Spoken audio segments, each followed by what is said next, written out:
¿Qué tal? Bienvenidos a este video donde les quiero hablar de Brian Castaño desde una perspectiva a que pocos le han dado importancia. Aún así, que es lo que podemos esperar de su desempeño en la revancha, seguramente para febrero contra Jermell Charlo, pero la otra es la posibilidad de que pueda ganar. Y si gana, se va a crear realmente un debate increíble dentro de toda la comunidad latina de boxeo, por algo que ya hemos manejado en un video anterior. Si el argentino vence a Charlo, va a unificarse, va a volver el campeón indiscutible de las 154 libras. Ya tenemos un campeón latino, recordamos a Teófimo López, y también hay otro que, digamos, en función de los datos estadísticos también lo es campeón, que es Canelo Álvarez. En la teoría, digamos, en la lógica, él tendría que ser el tercer campeón latino.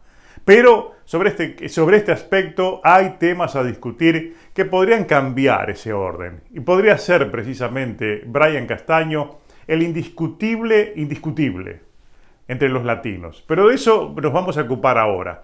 Porque nada de esto, de discutir o no discutir si va a ser el primer histórico campeón latino indiscutible o no, el argentino, dependerá de que pueda vencer a Jermell Charlo. Y esa es la primera pregunta de este ejercicio en este video. ¿Podrá ganar la pelea, llevarse la pelea y las tarjetas por la vía rápida en la misma ciudad de Houston, donde en cierta medida los jueces le impidieron la victoria? Porque realmente muchos lo vieron, muchos lo vimos ganar a Brian Castaño. Es en el propio escenario donde se produjo precisamente eso que muchos consideran un despojo. Una tarjeta fue favorable al argentino, la de Weinfeld, 114-113. Hubo una tarjeta empate, 114-114.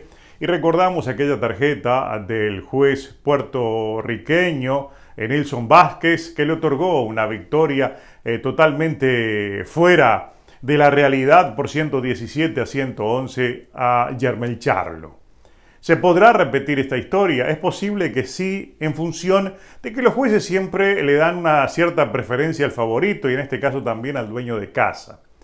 Pueden premiar, en este caso, el boxeo técnico, el boxeo elusivo, que nuevamente va a lucir Charlo contra el boxeo agresivo, de poner presión, de mayor cantidad de golpes de poder, de mayor cantidad de golpes lanzados de Brian Castaño. No va a alcanzar, se supone, precisamente ante ese tipo de preferencias. Recordamos lo que pasaba, por ejemplo, con Floyd Mayweather, que era el elusivo, era el técnico, era el hombre que evitaba los golpes, que se montaba en la bicicleta, pero siempre lo veían ganar, digamos, dentro de la apreciación inmediata, porque era el conocido y era el favorito. Entonces, siempre hay una preferencia a volcarse al estilo del favorito. Si es técnico, los asaltos se van a ir para él. Si es agresivo, pero es el favorito, van a premiarlo agresivo. Eso sucede actualmente. Entonces, el temor es que vuelva a ocurrir ese mismo factor, sea el que pese, para que esta vez o sea empate o no le den la victoria a Castaño en la revancha. ¿Qué es lo que yo pienso? En primer lugar, que dándole la razón a quienes piensan desde esa perspectiva, de que el nombre de los jueces es el primer aspecto a tener en cuenta para determinar si Castaño puede o no puede esta vez llevarse la pelea y convertirse en el campeón indiscutible del peso super welter. Porque en el aspecto boxístico, él demostró que solamente le quedan ajustar algunos aspectos, especialmente lo que va a hacer en el final de la pelea. Porque es verdad que mirando las tarjetas de los tres jueces, con razón o sin razón, los tres jueces le dieron los tres últimos asaltos a Jermell Charlo. Recuerden ustedes que fueron los asaltos mejores vienen a partir del octavo. En el octavo como que le generó problemas colocándole un buen golpe y en el décimo estuvo a punto de mandarlo a la lona. Décimo, y creo que eso ya incidió determinantemente para que los jueces a ojos cerrados le dieran los últimos asaltos, el 10, el 11 y el 12, al estadounidense. Pero antes de todo eso, el argentino dominó la pelea con su asedio, con su presión. Los números de CompuBox no mienten. Fue el que tuvo la mayor cantidad de golpes de poder, fue el de mayor cantidad de golpes lanzados y fue el que controló en base a su agresividad la pelea. No solo fue agresivo, frente a un hombre que controló con la distancia, con el jab y siendo elusivo, tuvo el control defensivo de la pelea, pero el control ofensivo fue permanentemente del argentino. Entonces se puede discutir desde ese aspecto que el agresivo fue el que predominó en ese combate. Y evidentemente va a ocurrir lo mismo en esta revancha. Los dos van a ajustar. Es posible de que Jermell Charlo trate de mostrarse más activo en los primeros asaltos. Es posible también de que trate de llevarse la foto final en cada round a los efectos de lo que los jueces le premien aquello que no lograron premiarle en este combate, que es la mayor cantidad de golpes y que también se mostrara activo en la ofensiva. Se mostrara más activo que el argentino. Pero si Castaño se mantiene dentro del mismo plan, con el mismo desempeño, y logra mantenerse también en los últimos asaltos, yo creo que tendría que llevarse la pelea por cualquier vía. En esta oportunidad inclusive va a ser el favorito a ganar, evidentemente, porque lo mostrado es suficiente para pensar que puede perfectamente vencer a Jermell Charlo. En ese aspecto uno lo considera, digamos que en una primera mirada de la pelea, sin ser muy profundos, sin detenernos en aspectos y detalles que pueden inclinar la balanza hacia un lado o hacia el otro, lo mostrado por Castaño, lo que puede mejorar en la preparación de una pelea que lo va a hacer con el debido tiempo, creo que perfectamente puede ganar y llevársela por cualquier vía. Incluso creo que esta vez va a ser incluso más agresivo, porque ya quedó en claro que lo puede mandar a la lona. Yo creo que si lo manda a la lona no va a haber ninguna duda, aunque la pelea llegue a la distancia. Él tiene que tratar en algún momento de ponerlo allí en el piso, a los efectos de evitar esos nervios finales y ese emparejamiento de las tarjetas que se da en los finales cuando se pelea contra el dueño de casa y en su propia casa, como va a ocurrir esta vez. Eso es lo que creemos, eso es lo que creo. Y pienso de que hay una gran posibilidad esta vez de que efectivamente la victoria sea para el argentino. Y ahí viene la segunda pregunta. ¿Qué pasa si gana esa pelea con respecto a cómo lo consideramos? ¿Será el primer histórico, legítimo, campeón indiscutible de origen latino que va a tener el boxeo profesional? Digamos que una posición que puede ser discutida y disputada en primer lugar por Teófimo López, en segundo lugar por Canelo Álvarez y en tercer lugar por Brian Castaño. Es un tema para discutir y realmente los aceros van a levantar chispas en cada una de las discusiones que se generen sobre si Castaño es efectivamente y legítimamente el histórico primer campeón latino. Puede ser considerado el primer campeón latino indiscutible. Teófimo López fue el primero, evidentemente, desde la mirada de quienes vivimos aquí en Estados Unidos. Porque aquí realmente lo latino tiene su valor, tiene su importancia. Y los latinos que vivimos en Estados Unidos, los involucro a todos, me refiero a los sudamericanos, centroamericanos, le damos mucho valor a lo que consigue cualquier emigrante o cualquier hijo de emigrantes o descendiente de emigrantes que conserva el apellido y conserva fundamentalmente los valores que a todos nosotros, los que tenemos ese origen, tratamos de cultivar y preservar. Y Teófimo López realmente lo ha hecho, no solo por ser descendiente directo, sino que también defendió a Honduras como un país propio. Independiente de que hable mal, bien o nada su idioma, el idioma de sus progenitores, realmente todos lo consideramos un latino, un representante latino y todos sentimos orgullo los que vivimos en este país.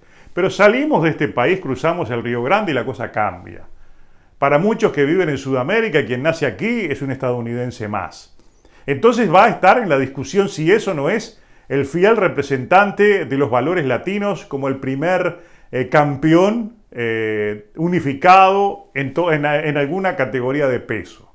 Eso en el caso de Teófimo López. Entonces su caso es discutible.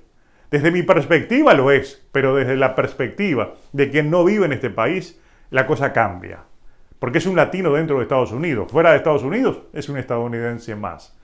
Después está el caso de Canelo Álvarez. Termina de vencer a Caleb Plant y ya hasta en su guante colocó digamos, el título de campeón indiscutible y ya lo levanta como bandera, muestra los 4 dedos y él ya lo toma como históricamente se siente el número 1 y el verdadero campeón unificado por primera vez de origen latino. Ni que hablar que lo es, obviamente, dentro de los boxeadores mexicanos. Pero cuando llegamos a este aspecto, entramos en conflicto y en choque con la realidad.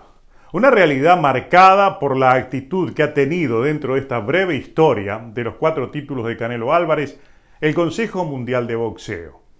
Un Consejo Mundial de Boxeo que le abrió la puerta a Canelo Álvarez y le permite hacer lo que quiera. El propio Canelo Álvarez lo dijo el otro día en la conferencia, yo ahora puedo hacer lo que quiera, con el presidente del CMB al lado. Pero además instituyó como una bandera para hacer lo que quiera esa condición de peleador franquicia que realmente ha cambiado las reglas del boxeo profesional cuando se trata de Canelo Álvarez. Y precisamente Canelo Álvarez, que hoy ostenta los 4 cinturones, uno de esos 4 cinturones, precisamente el del CMB, no lo obtuvo en ninguna pelea.